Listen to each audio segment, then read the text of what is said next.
So when I got my Z, guys, we like basically spent like the first few days going through the car, and we had, this was back then, this was what, like months ago. Yeah. We had made a list of everything that we were fixing on it, and I just kind of wanted to share with y'all. This is the list of everything that we have either done to or fixed or added. Like James had some Apexi blow-off valves we put on it. I had a fuel leak, air regulator leak, boost leak.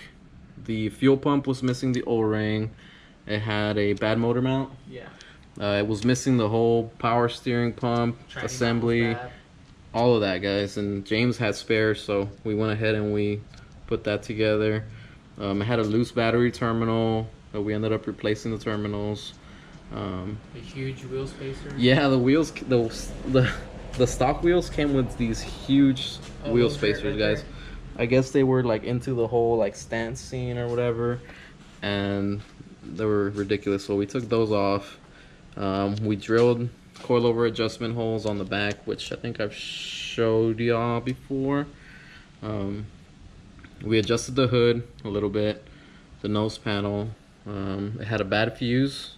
The injector pigtail when we thought we hurt the engine. Yeah, I had the injector pigtail was bad also on cylinder number 4, so we had to replace that. The connection was just loose. We have on here we deleted hipster sticker. we deleted hipster stickers, guys, from the Silver Sea, because they had like some stickers that said like send nudes and what else did it, like send nudes and catch me on Instagram and all this random stuff. So we deleted all the send nude stickers. We added a hood prop. Yeah, we added a hood prop. We added a vacuum reference to the regulator, so I guess the previous owner wasn't running. For the fuel pressure regulator, it didn't have a vacuum reference. Yeah, which apparently is really crucial according to James, right? Yeah. So the PCV valves were wide open. Yeah, so the PCV, we added some plugs on some of them. On one of them, and it also had a cylinder 5 misfire. Oh, explain to them what happened with that. So when we got the car, it was running on 5 cylinders. On the passenger side, the O2 sensor and the pigtail for cylinder 5 sit relatively close to each other. They're on the same extended harness. With his vehicle, when we got it, it wasn't running on all 6 cylinders, and we figured that out by doing a power balance test, just disconnecting a injector or a coil one at a time to see if the RPMs drop. Well, with his, they didn't do it for cylinder 5, so we started troubleshooting the car, and we found out that the O2 sensor was connected where the coil pack should be, and it wasn't running on that cylinder, but that was an easy fix. Right, so our theory is that the previous owner thought that he had a bad cylinder, so he's like, you know what, let me just sell the car. So that's how I got it for $3,000. Of course I didn't know that when I bought it, so the guy had like taken off all the exhaust, so you couldn't even tell, you couldn't hear the motor, you couldn't see any smoke because there was no exhaust on it. So I kind of took a gamble on it because you went by yourself. Yeah, because James couldn't go with me to check it out, so I was like, you know what, $3,000, twin turbo already converted, I'm just gonna take a gamble on it. So I'm glad I did, because it definitely paid off.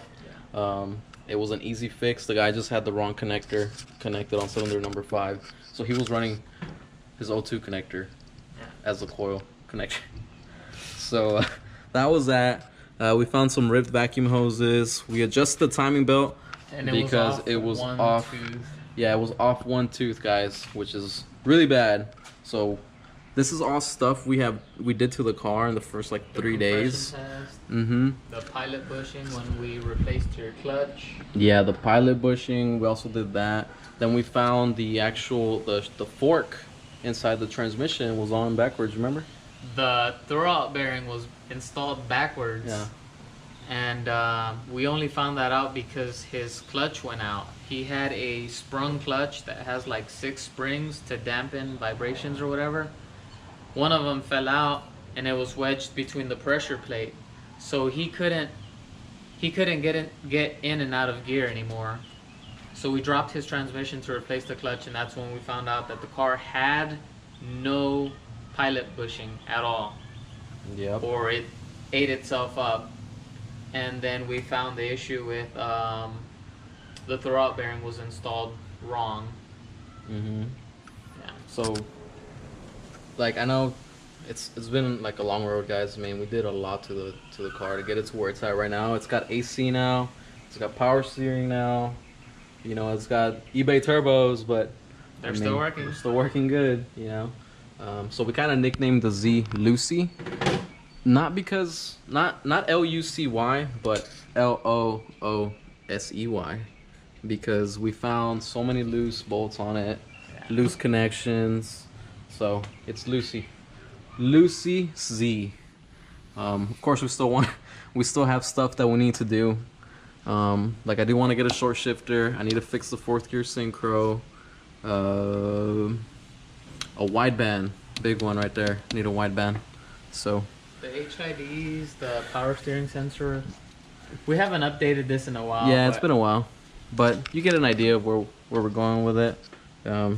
But yeah, we just kind of wanted to introduce you guys the Gray Z. I know you guys love the Black Z because it's freaking fast, and that's kind of our little project minion over there. So we were trying to diagnose something earlier. John had the bright idea of jacking his car up from the radiator core support. And yeah, his hood was a little bit raised afterwards, because what that does is you have a bar right here which is attached to the hood latch, and if you smash the lower radiator core support up, it raises that bar up, which raises your hood up, and you end up with a hood gap. So we removed that earlier to modify it, but I just accidentally kicked one of the bolts under his car. And I'm not the only one who's jacked it up from there, guys. No. It's a common problem, so. Yeah. I'm pretty sure a few of you guys have done that too. And do not jack up the car from your fender. From your fenders, you're supposed to use the proper pinch point. Here we go. That one we can't modify because it has a nut in it that's attached to the whole thing. So that one, we're not going to be able to use that one anymore. So we're just going to use these two side ones. Which is a good thing, because I did kick one of his bolts under the car and we only have 2 left.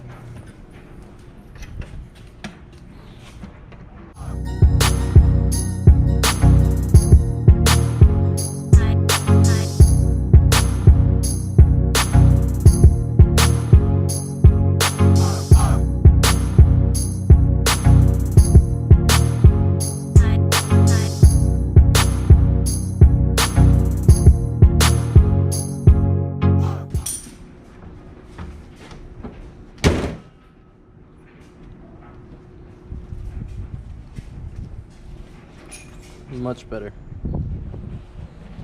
Used to be able to fit your whole hand in there. Now it looks normal. So guys, it's the little things. Alright, so since we got the AC working, we're gonna use this AC Pro vent For your musty ass. for this musty ass Z that's probably hasn't had AC in forever.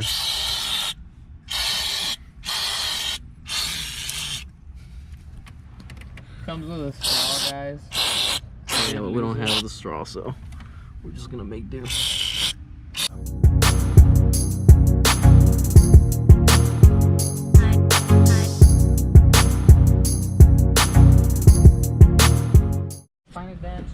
Oh yeah, guys, we ended up, since I have the tank coilovers, we drilled some holes to make it super easy to adjust them. So we just made some holes back here. We just reach in there and change our ride quality pretty easily. I mean, it's not the prettiest thing, but later on we're gonna make maybe some trim right here to make it look neat. But for now, it'll do.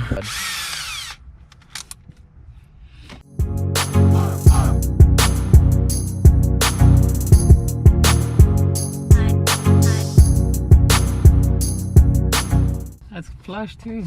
It looks OEM. So we're at James' house and we just got done installing the new tails on the Z. We've been wanting to do the mod for a while now, but it's kind of a pain in the butt because of all that black goo stuff that seals these things, and it's like super messy, and I think we spend more time cleaning that stuff off than doing the actual tail lights, right? Yeah, I probably cleaned my hand like 10 times. I'm sure the guys in Japan are probably like, no, they look better with the orange, and you know, nobody's ever happy. But I think on a silver car, they look a lot better. I forgot to mention, guys, I did delete the wiper in the back. I just think it looks a lot cleaner.